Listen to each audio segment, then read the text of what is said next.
আসসালামু আলাইকুম, আশা করি সবাই ভালো আছেন। Welcome back to my channel Rupa's cooking world. আজকে আমি আপনাদের সাথে চকলেট স্পঞ্জ কেক শেয়ার করব।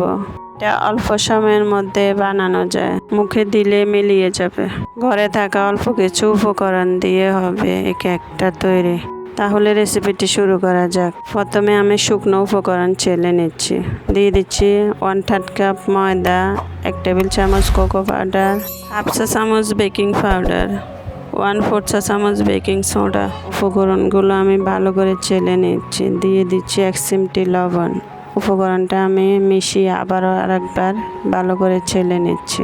এটা একটা সাইডে রেখে 2টি ডিম ভেঙে নিচ্ছি। কুসুমগুলো আলাদা করে আমি সাদা অংশটা ফোম করে নিচ্ছি।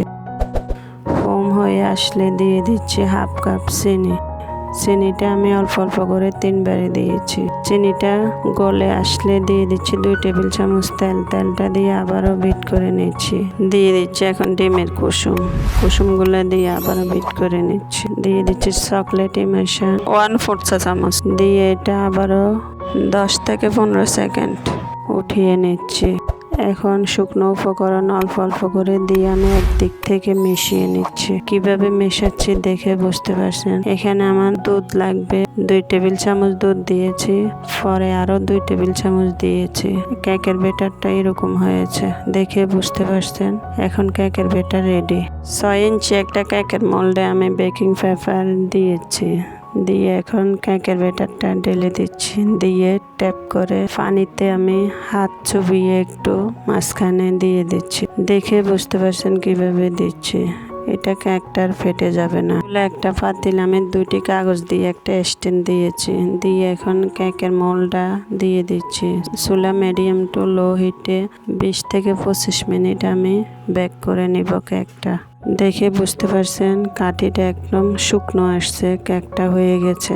এখন আমি নামিয়ে নিচ্ছি। কেকটা আমি ডালার আগে উঠে আসছে।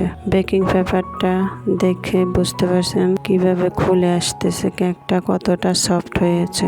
কেকের উপকরণ মাপ ঠিক রেখে আপনারা এইভাবে কেক তৈরি করে বাচ্চাদেরকে বানিয়ে দিতে পারেন। কি কেটে দেখাচ্ছি এটা ভিতর থেকে কতটা পারফেক্ট ভাবে হয়েছে। দেখেন কত সুন্দর সফট হয়েছে। আশা করি ভিডিওটি আপনাদের ভালো লেগেছে। ভালো লাগলে একটা লাইক দিয়ে চ্যানেলটি সাবস্ক্রাইব করে রাখার অনুরোধ রইল। আজকের মতো এখানে বিদায় নিচ্ছি। আল্লাহ হাফেজ।